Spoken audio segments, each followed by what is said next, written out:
За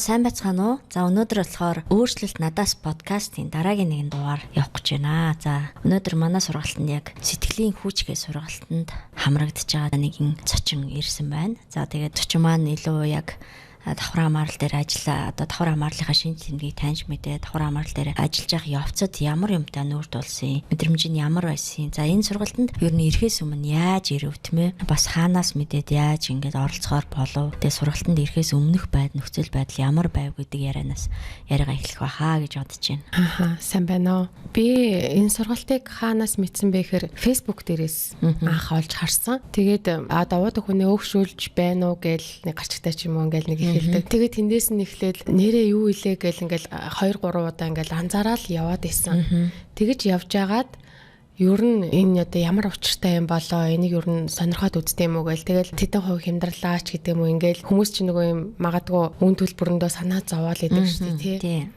Одоо тийм газар очихоор одоо дааш давшгүй үн төлбөр ингээл яана гэл. Тэгэл үнэн ч надад боломжийн санагдал тэгэл холбогдоод ямар ч лээс энд суугаад үзье ямар би юу алдах вш гэж анх бодолд хүрсэн. Энэ бодолд хүрэх хүртлээр мэдээж бас чамгүй олон зүйлүүд болсон. Нэжлэгээ штэ тэ нэг уудаг хүнээ яаж уулахгүй байх уу, ямар арга хэмжээ авах уу гэл бүхэл одоо арга чаргуудыг хийж өөрийнхөө хэмжээнд бүхэл юма хийж үзээд сүүлдээ дарга мухартаад гэх юм уу тий хандах хүн амьтанд хэлхээс одоо ичдэг ч гэдэг юм уу тэгээ ботчих уу ингээ одчих уу гэл байнгын тийм юм төгшүүртэй айцтай тэгэл ер нь бол энэ хүнийг л одоо яаж уулахгүй байх уу гэл байнга л бүхэл юм зориг маань тийм болцсон байсан. Тэрний төлөө амьдраад ч байгаа мó ч гэдэг юм уу тийм байдалтай болж явж байгаад тэгээд за энэ хүнийг гэхдээ би тэр сургалтыг би давхар хамаарал гэж гэдэг юм ерөөсөө ойлгоогүй анхудаал сонсож байгаа байхгүй юу? Давхар хамаарал гэхээс илүү шууд архинд хамаарсан хүнийг яаж архинаас гаргах вэ гэдэг сургалт байдгүй юм бах та. Байдгал байх та. Гэхдээ энтэй яаж холбогдох вэ? Хаанаас эхэлэх вэ? Яаж очих вэ? Магадгүй очивол ичихч байдаг юм уу тий олон нийтэд ингээл өөрийгөө гарган ч гэдэг юм уу тийм ингээл айгүй олон айцтай байсан. Тэгэл баг болж өгвөл энэ хүнийг аваачаал тэр сургалтанд тушааж өгөөл баг бушхан өөрөө ингээ алга болоод өгөх юмсан ч гэдэг. Тийм одоо хүнээ өөрчилчих гээд байна тий. Өөрчилчихгүй л бүхэл тийм л юм бодож исэн. Гэтэл давхар хамаарал гэдэг сургалтандаа хамгийн анх би цахимаар гэрээсээ бага насны хүүхэдтэй болохоор гарч очих юугүй байна гэд. Тэгээ коронавигийн үеч таарлуу намжаагүй байсан. Тэгээд давхар хамаарлынхаа сургалтанд эхнийхээ юунуудаа суугаал та өөгшүүлдэг үү гэхээр нүдэ өөгшүүлэн чиж юу гэдэг ямар зэрэгцээл уугаал нэг бол уу гэдгүүл байж таарааштай гэл ингээл өрөөсөө ойлголтгүй байгаа юм чинь. Тэгэл нэрээ өөгшүүлдэг юм болов уу гэсэн асуултууд гарч ирж байгаа байхгүй юу. Та одоо өөрөг хариуцлагыг нь урдуур нь авч хийдэг. За одоо нэг өдөр уугаал үз ямар хамаатай. Тэгээ одоо энэ ажлаа алдчихаар тий дараад нь энэ асуудал бүүн асуудал болол мөнгө дөрөвний одоо юуч байдгийг эсвэл одоо манай гэр бүлийг муугар хийлэн нөхөрч арчаагүй гэж хүмүүс ингэж харах болов уудгийг мэдчих болов гэж өмнөөс нь айгүй айцтай.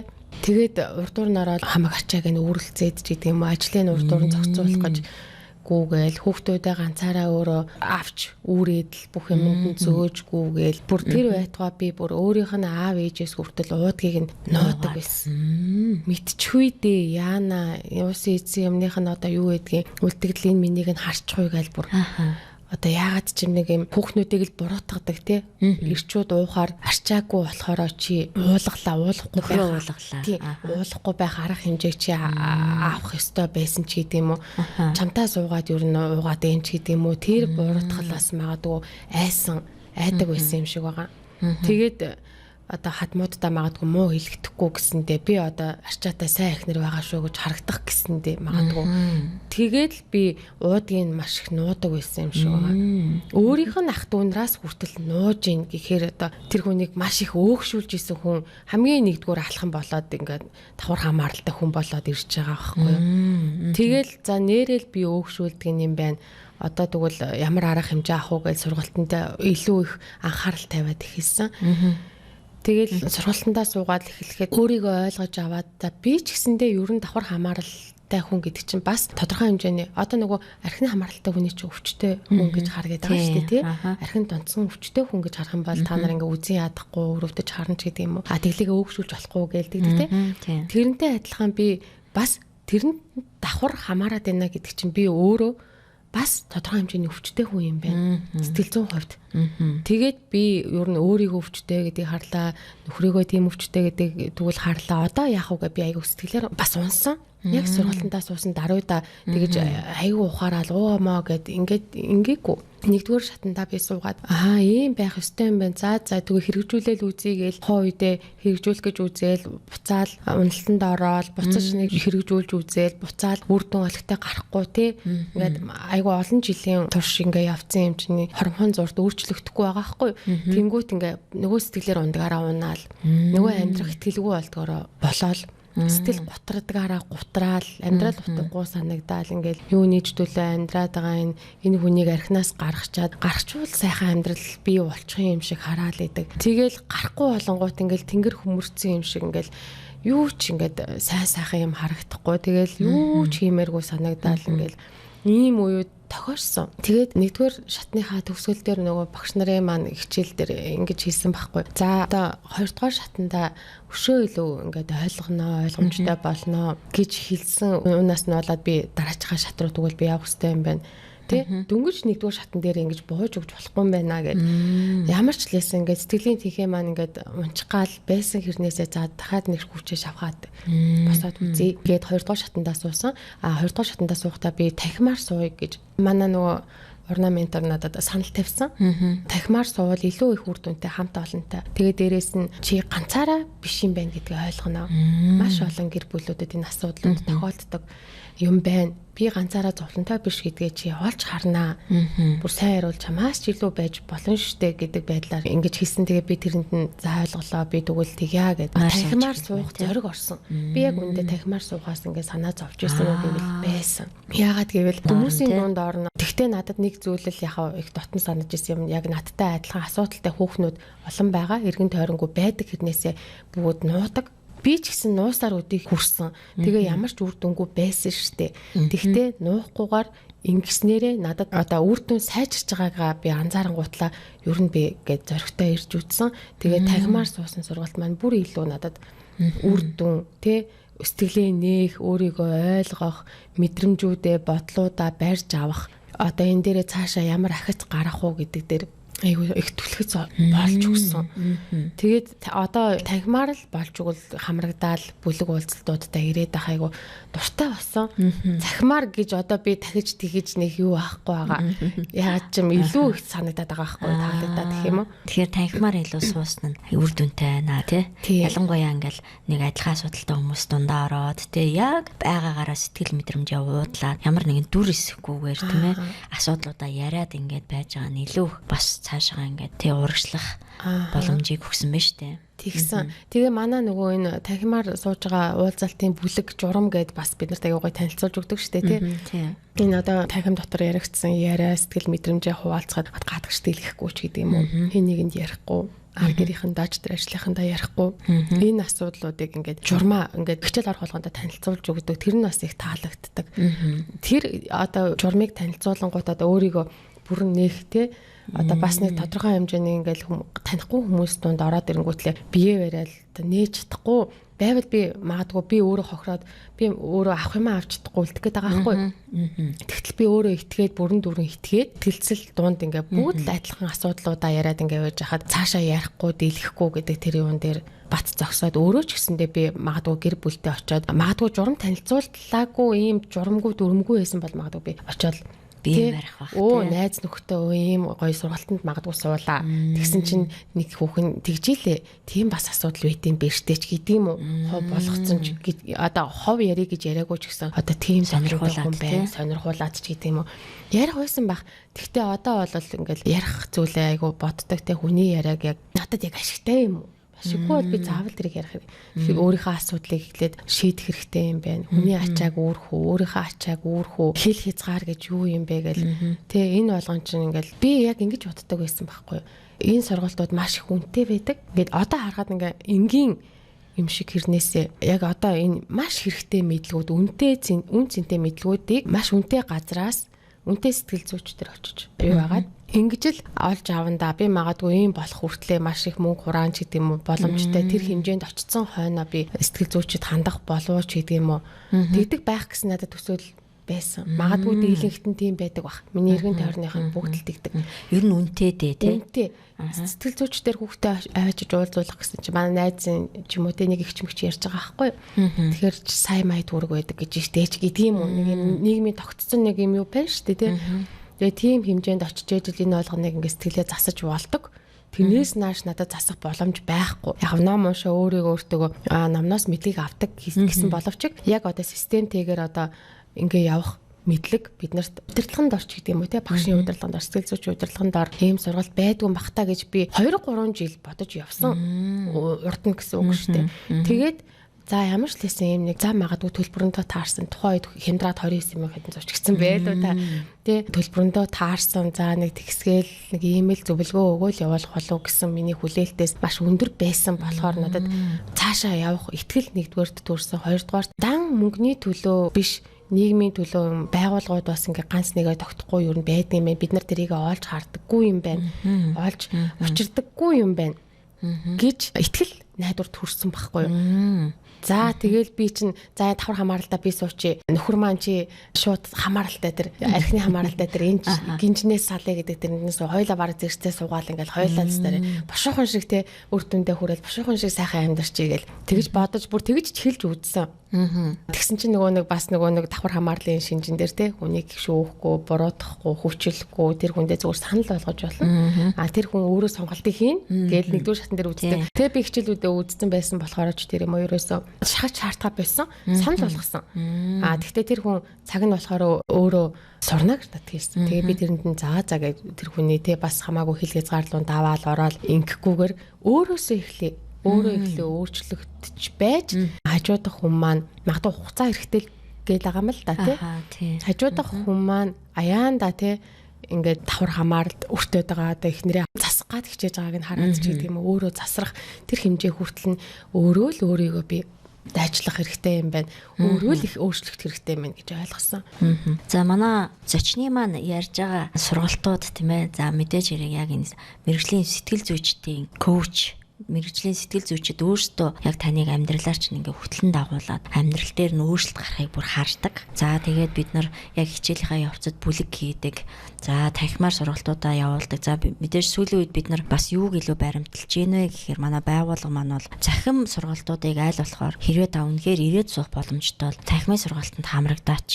Цахимыг бол бид нар хөдөө орон нутаг болон гадаад байгаа хүмүүст илүү өгж байгаа. За тэгээд танхимын сургалтанд илүү хамрагдвал бас та бүр амьдрал дээр гэр бүлийнхаа харилцаан дээр хувь хүнийхээ одоо зан үйл, зан авир дээр маш их өөрчлөлтүүдийг авна шүү гэж хүмүүс санал болгож байгаа. За ерөнхийдөө яг нь зочны маань хэлж байгаа шиг үн бол одоо нэлээ хэдэн сарын өмнөх үн. Одоо ингээ баг зэргийн нэмэгдсэн байгаа. Гэхдээ бид нар харьцангуй бас юуг илүү баримталж байна вэ гэхээр бидний үн өндөр байгаад бид нар ашиг олно гэхээсээ илүү яг нийгмийнхаа тэ нийгэмд оруулж байгаа хөрөнгө оруулалт гэдгээрээ бид нар олон гэр бүлүүдэд энэ өөрчлөлтүүд байгаасай.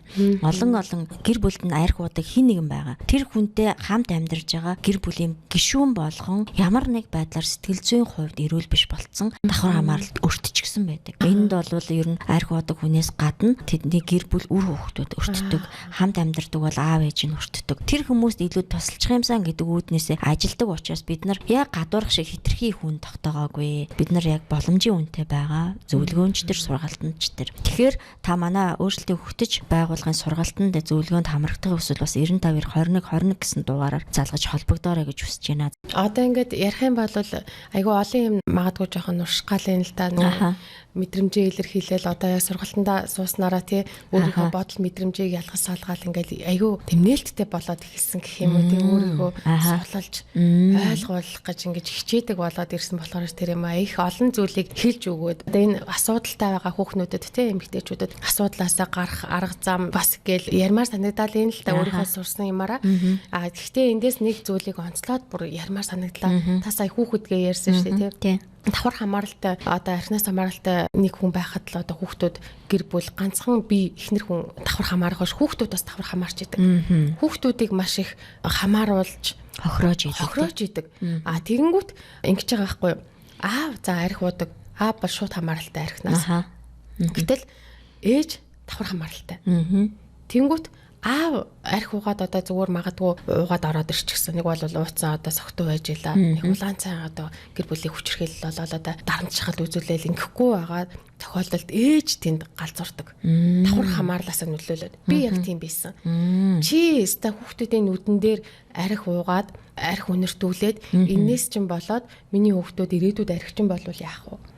Мухай тэ согтуу нөхцөлд ингээл эрүүл бос орчинд өсөж гин гэл улам байдлыг бүр ингээд дэвргээд идэг байсан хүн нь би байсан юм байна гэдгийг бас маш сайн ойлгож авсан.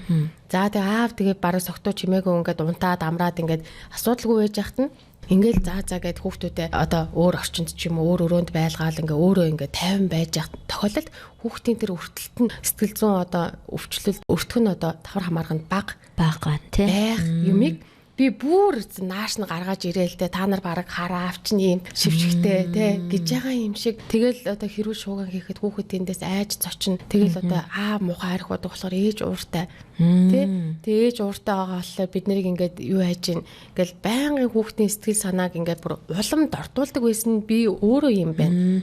Яг тэгвэл би давхар хамаарал маань бүр хурцаар илэрч исэн байна. Тийм болохоор энэ дээрээ маш сайн ажиллахыг би төлөв хичээсэн. Хүүхдүүдтэйгээ одоо тий нөгөө хүнийгээ битгий хянаа гэдэг байгаа шүү дээ. Тэр хүн одоо хизээ ойлгоно энэ үед хүртэл өөр дээрээ л ажил гэж байгаа. Энэ ажиллаж байгаа хугацаанд мэдээж дахиад нөгөө хүн чинь уудгаараа уух хугацаанд ч юм уу уугаал ороод ирнэ тий. Тэнгүүт нь болж өгвөл хүүхдүүдийнхаа тэгээ тэрэн дээр айгу гоё хэлдэг үг надад маш таалагдсан үг нь. Хүүхдүүдийнхаа баяр баясгалан битгий хулгаалаа. Та өөрөө хулгайлж байна. Таны нөхөр чинь ч биш. Тэр үгэн дээр би айгүй гоё тийм юу хүлээж аваад хүүхдүүдийнхаа баяр баясгалан хулгаалахгүй харин бүр өшөө яаж энийг боломж болгож за энэ дээр би хүүхдүүдтэйгээ ажиллах магадгүй хамт байх тоглох цагийг өнгөрөөх бүр илүү боломж болгож ашиглая ийм үе дээр нь би бүр эсрэгээр нь бүр хүүхдүүдтэйгээ өшөө ингээд үгүй яаж би боломж болгож ашгүй надад боломж гарахгүй байсан юм минь за болохгүй байсан. Тэгвэл аав нь ингээ ороод ирсэн бол хүүхдүүдтэйгээ бүр гоё гарч тоглоё ч гэдэг юм уу те. Тийшээ явж дуртай юм хийж гэдэг юм уу, дэлгүүр хийсэж гэдэг юм уу. Ийм байдлаар ингээд ихэлсэн чинь үр дүнгууд шал өөр гарч ирсэн. Хүүхдүүд маань ч гэсэндээ аав ариг орж ирлээ гэдэг дээр айж цочгоо болол бөмбөгнөөл өмнө те. Аав уусандаа биш ээж яах бол гэдгээс бүндгэндэг байсан байгаа. Ээж тийм эрүүлэр агшин тавиад шүү дээ шууд хэлгээд те. Тэгээд тэндээс бүндгэндэг байсан бол одоо аав ууцсан л байгаа үз тэгээд хитүүлээ ээж нөгөө гардгаараа гарах бач гэж байгаа шиг те. Хитүүлээ гой тоглоё л доо. Аав унтчихлээ нэ гэдэг ч юм айгүй тайван хүлээж авдаг болоо. За хүүхдүүдийн талаас тайван болчихж байгаа. Тэгээ нөгөө нөхрийн талаас ч гэсэндээ те та нар яач вэ? Намайг баг ганцаараа орхиод хаана юм гоё юм юу хийгээ явч юу? Юу гоё хөвчлөлтэй байдлаар юу яриад байгаа те. Би юунаас баг хоцорч гэдэг юм уу? Тийм сэтгэл төрөөд одоо эргүүлээд харамсаадж байгаа юм уу? Энэ цаг хугацаанд би хамт байсангүй дээ ч гэдэг юм уу? Тэр бүлтэйгээ те тийм сэтгэл ингээд 2 3 удаа гарсан байхгүй юу? Тэгээд одоо дараагийн хугацааг нь би алдахгүй явах юмсан ч гэж ах шиг тий хамт цаг өнгөрүүлэх тий. Тэгэхээр ерөөсөө л би өөр дээрээ давхар хамаарлаас эдгэрэх хэрэгтэй юм байна. Одоо бол ингээд 100% эдгэрсэн гэж би бас хэлж мэдгүй л байна л да. Эдгрээд процессууд маань бол явагдаад эхэлсэн. Яг халуун цэг дээр явж байгаа. Тий халуун цэг дээр явж байгаа. Унаад хамаагүй унаад босно. Унаад босохдоо өмнө байснаасаа дээшилж босдог. Дахиад унана тий хүлд орж байгаа хүүхдүүд гэж та нар өөрснөө бодгээл тий манай ментор багш нарууд хэлдэг. Тэгээд хүлд орж байгаа хүүхд унаад босдог. Чи яагаад унж байгаа ингээд ээж ав загнадаг гүтэй адилхан өөрийгөө хүүхдээ гэж бодоод за унчлаа за яах вэ дахиад босъё. Би нэг алтаа гаргачлаа нөхөрлөгөө нэг хянчлаа цагтчлаа буутгачлаа. Нэг удаа хашгичлаа би ятаж тэрийг мэдээд те би дахиж тэхгүй юм байх шүү гэд. Мэдээд байгаа хүн чинь бариад авчдаг юм байна л да өөрийнхөө мэдрэмжийг буруу үйлдэлийг. Тэгээд дараачийн удаа багсдаг ч гэдэг юм уу. Ийм байдлаар ингээд шат ахиад давхар хамаарлаасаа эдгрээд процессууд ингээд явагддгийм байна гэдгийг одоо яг биеэрээ мэдрээд үр дүнгээ үзээд тий одоо магадгүй аль хэдэн хувь дээр нь явж байгаа мэдгүй байна. Урам ороод явж байна. Урам ороод тий. Анх би дөнгөж нэгдүгээр шатандаа суугаад бол тийм хурдан урам ороогүй. За гэл ингээд нэг л орж өгөхгүй байсан. Магадгүй маш олон жил давхар хамаарсан. Тэгээд дахиад дараагийн шатандаа яваад ирсэн чинь одоо жоохон гэрэл цуугаал тий. Тэгэл дахиад нөгөө гэрэл томроол илүү тоцсоод ч гэдэг юм уу. Тийм байдлаар ингээ явсаар агаад одоо бол нэлээд том гэрэл олж хардаг болсон. Одоо ууцсан нөхрөө нэг бол одоо уулахгүй байхын тулд биш. Хамаагүй чи уух бол уухгүй байх чиний сонголт. Уусан тохиолдолд би ингэн уугаагүй бол ингэн би тухайн үед нь ямар арга хэмжээ авч ямар яаж өөрийгөө тайван байлгах уу? Яаж тэнд хамаарахгүй байх уу? Харин ч эсэргээрээ би бараг ямар боломжийг олж хараад хар хүнцгөө өөрчлөнгүүтлээ өөр дээрээ ажиллах тэр хөшөөрөг болгох уу ч гэдэг юм. Хүүхдтэйгээ байх хөшөөрөг болгох уу гэдэг дээр бүр боломж гэж олж харж мардаг. Болоод байгаа юм уу да гэж өөрийгөө хардаг болоод байгаа. За маш гайхалтай тий олон яг зүйл дээр нь өөрчлөлт гарсан байж тээ. Анх яг яриа эхэлж хахад зочин маань тэгжээс би сэтгэл готролд орсон байсан гэл. Гэтэл одоо сэтгэл готроллаас бол нэлийн гарсан. Тэгээд хаяа ингээд үе орж ирж байгаа байдал байна. За нөгөө талаар бас хүүхдүүдтэйгээ яаж харилцах вэ? Би эрүүлэрс агсан тавиад идэм шүү. Болчий гэж зогсоосон байна тийм ээ. За тэгэнгүүтээ нөхөртөөгөө илүү яаж эрүүл хийлээс гар дотор сэтгэл мэдрэмжээ илэрхийлэх вэ гэдгээр ингээд цаашаа явж байна. Гэтэ бид нар одоо анхлан сонсож байгаа хүмүүс байж магадгүй. Бид нар ууж байгаа хүнийг зүвөө гэж огтхон ч хэлээгүй. Харин ууж байгаа хүнтэй хамт амьдарч байгаа хүн яаж эрүүл сэтгэл зүгээр тэр тухайн хүнтэйгээ харилцах вэ гэдэг талаар яриад байгаа тий. За эрүүл сэтгэл зүйтэй болж байгаа хүн өөрөө яг сэтгэл зүйн хувьд хүчтэй болоод ирдэг. Яг тэр муу зүйл гэр бүлд уудаг хүний муу зүйл гэр бүлд сөргөөр нөлөөлж байгаа шиг. За эрүүл сэтгэл зүйтэй болж байгаа тэр хүний баяр хөөр, аз жаргал, урам зориг нь эргээд бас тухайн гэр бүлдээ нөлөөлдөг, сайнаар нөлөөлж байгаа тийм ээ.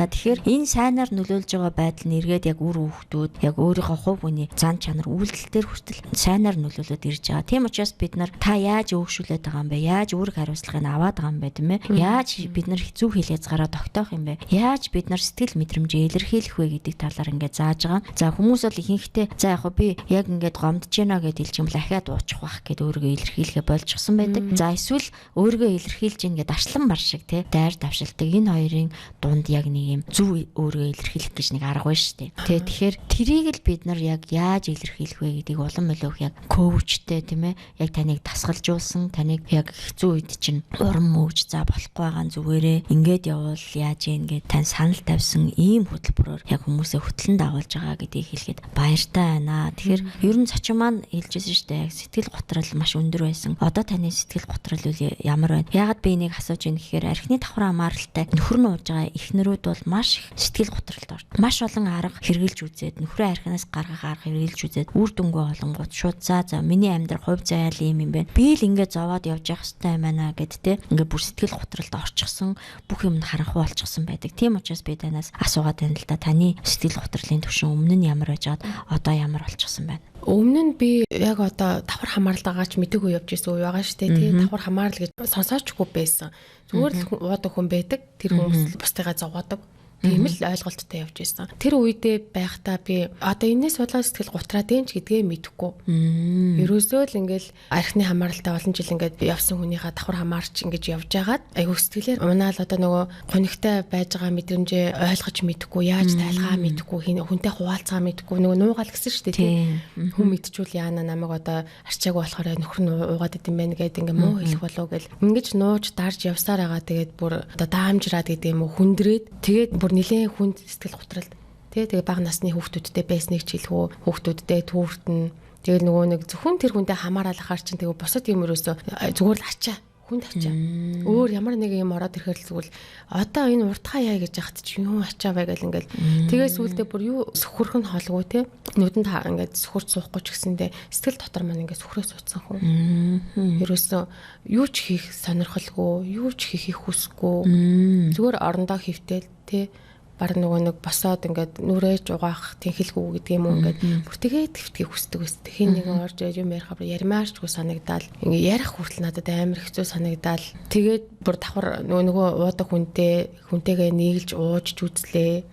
Тэ одоо арайч тэндээ ингээд юугаа явчихгүй ч гэсэндээ тэгээ тэр байдал сайжруулдаг юм уу гэсэн чи үгүй байсан ч гэдэг юм уу. Тэгэл янз бүрээр ингэж үзсэн. Тэгээд ягаад ч юм тэгээд давхар хамаарал гэдэг энэ сургалтандаа сууснаас хойш ямар ч лээсэн би давхар хамааралтай юм гэдэг ойлгоод авч байгаа. Шат чатаар явж байгаа байхгүй. Би тэгвэл өвчтэй юм байна, хөр өвчтэй байсан юм байна. Тэгвэл би одоо энэ дээр ингэж арга хэмжээ авах юм ингээл амаргүй байсан л да надад яг үнийг хэлээд тэр болгон дээр ингээл одоо ярьж байгаа шиг юм амар байгаагүй. Маш олон сар арай жил хүрээг байхаа.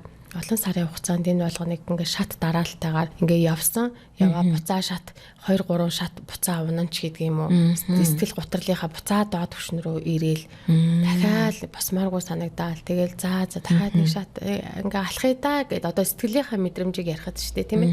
Тэгээд энэ мэтчлэнгээр ингээл тэгээ хүүхдүүдийнхаа дуугч сонсхойг хүсэхгүй, нөхрийнхөө царайгч харахыг хүсэхгүй, тэгээ мэдээж ууцсан хүмүүхээ үнэртээ үнэрт хийх хүсэхгүй ч гэдэг юм уу. Ийм хэмжээнд бүр 0 цэг хүртлээ байж байгаа. Давхар хамаарлаасаа ингээ багаар тий өөрөө хичээсэн л дээ. Мэдээж хичээ зүтгүүлгүй болвол энэ хүртэл явахгүй байсан баг. Тэгээд ингээд одоогийн төвшөнд ингээ харахад би одоо дундаас нэг за чүд доогуур гэж магадгүй эсвэл чүд дээгүүр гэж магадгүй 40-60% тач гэдэг юм уу тий. Ийм болов гэж миний мэдрэмжинд тэгээ санагдаж байна. Тэгээд одоо давхар хамаарлаас игдэрэх процесс маань шүү дээ тий. Тэгээд одоо би сэтгэл гутрал сэтгэл гутардаг хүмүүсийн тухай би нэг ном уншихгүй юу? Яагаад би гутраад нь яаж гарах уу гэд тэгсэн чи тэр хүмүүс ингээд үе сэтгэл гутрал нь ингээд ирэх гээд байдаг аа тийм улирлын чанартай аж байдаг ч гэж ах шиг тийм. Тэгээд тэгсэн чинь яг тэрэн шиг ингээд өөрийгөө нөгөө бариад аваад мэдрэмжээ ингээд дадуулаад эхлэхээр дахиад гутрах гээд байгаа юм шиг шинжлэн тэмдгүүд надад үе илэрдэг байхгүй юу? Гэхдээ маш ойрхон байсан маань ингээд холтцсон ч гэдэг юм тийм. 14 хоногт ч юм уу 7 хоногт ч гэдэг юм уу ингээд холдоод байгаа байхгүй юу? Холдоод тэгээ эргээд тэр мэдрэмж нэг танил мэдрэмж ороод ирэнгүүт одоо өмнө нь нээсэн бол ингээл хав харахгүй хөшгөө хааж байгаа л та хинтэй ч юуж ярихгүй хаалгаа төвжил хэдэн өдрөж чамайг орондоо хөвтөл уйлаад өөр юу ч хийхийг хүсдэггүй. Тийм байсан үе маань одоогийн төвшөнд ингээ харахад нэгтлийнхаа хөшгийг нээжээл тий. Магадгүй нэгтлийнхаа хөшгийг үлдсэн нэг хөшгийнхэн талын нээжээл тий. Яг ч бас бүрэн нээгээгүй ч гэдэг юм уу тий. Гэхдээ бас яг бүрэн хаагаагүй. Үе хаалгаа онгоолгож хүүхдүүдтэйгээ ярилцчаад нөхрөө оруулж иж суулгачаа зааж буцаа гарах уу би баймаг ганцаараа ингэмээр байна ч гэдэг юм уу те одоо юу гэх тэгж тайлбарлаж хэлвэл юм болов гэж надад өөрт минь санагдаад байна л та. Тэгээд одоо бүтэн өдөржингөө хямардаг байсан бол одоо тал өдөр ч юм уу талын тал өдөр ч юм уу тэгснээ одоо тэр дунд ингээд өсөх мэдрэмж цаашаа байсан байхад бол одоо өсөнгүүтлээ гарч юм мэдснэ өөрийгөө хүчээ нөгөөд байгаа юм байшин тий буцаж хаалгаа хааж орч юм. Тий хөгжилтэйгээр ярихад тий яг л тийм мэдрэмж надад төрж байгаа. Тий.